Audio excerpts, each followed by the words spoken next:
This is verse 19 of the 5th chapter of the Gospel of John. Jesus is having a conversation apparently with the religious leaders who have been challenging him. In fact, John says earlier, persecuting him. Jesus has, of course, upset them even more by making himself equal with God in their evaluation, and really that was probably exactly what Jesus intended to communicate. From an Orthodox point of view of Christian theology, that's precisely how Jesus of Nazareth would be understood, as God himself among us. Jesus continues with this extraordinary statement now that we find in verse 19, apokrenonto. This is from apokrenomai. It's the middle voice, deponent verb. It can take either the middle or passive form. This is the middle form. There's really no difference in meaning between the middle or passive form, but for some reason John chooses the middle here, only does that twice in the entire gospel, once here and once 2 verses earlier. It means he answered, the aorist, third person singular, aorist active indicative, apokrenonto. He answered, therefore, postpositive, ho Jesus, Jesus answered, kai elegen.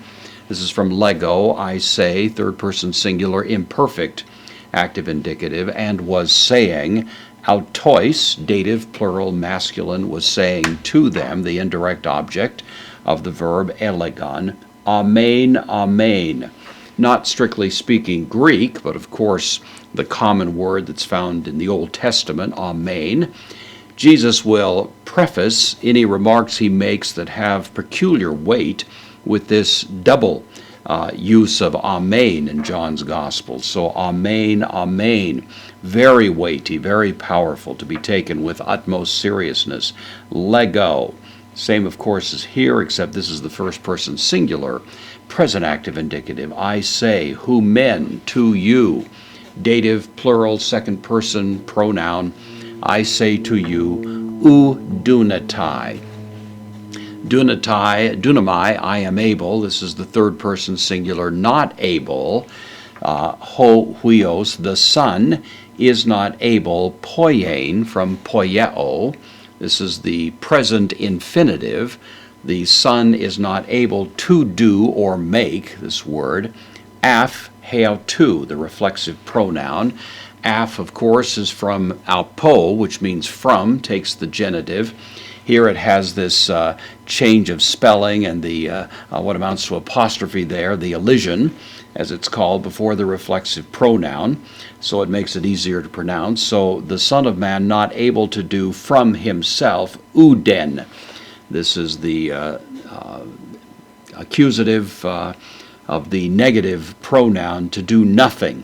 Not able to do nothing, we might translate it literally. Of course, that doesn't make very good English, but the sense of it is clear enough. The Son is not able to do anything, ian, may, except, literally if not, but translated typically except, te, the indefinite pronoun, except what, blepe. This is from blepo, I see. This is the subjunctive, so it's the third person singular subjunctive, and it is meaning except what he sees, ton patera. So the son is not able to do anything except what he sees, the father poiunta. Same word as here, poiun. This is the masculine singular participle, present. And so what he sees the Father doing. The Son is only able to do that which he sees the Father doing. Then ha, on, those two go together, separated by the postpositive gar. For what things soever, you might render it, that one, the demonstrative pronoun, it's the masculine nominative singular referring to God, for what things that one, namely God, does. The on here takes the subjunctive here, so again this is the subjunctive. Whatever that one does, the present subjunctive, third person singular. Tauta, these things, kai, also, ho huios. Homoios, likewise is the adverb there. Likewise, poie, same word, poieo. This is a contract verb, present active, indicative, third person, singular. These things the Son does. The whole point of this, of course, is simply to say that as the Son is acting, as he's doing what these people deem to be a violation of the Sabbath, he is in fact doing precisely what the Father is doing. The Father has worked. The Father has worked through history and continues to work to this moment. And the Son now, emulating the Father precisely, is working. And the Sabbath is not to be construed as something that binds people to a life in which there is no activity anymore, but in fact the working of the Father is carried out by the Son, and it represents a rather new vision of the meaning of the Sabbath as we find it in the New Testament, as we are to enter into this labor.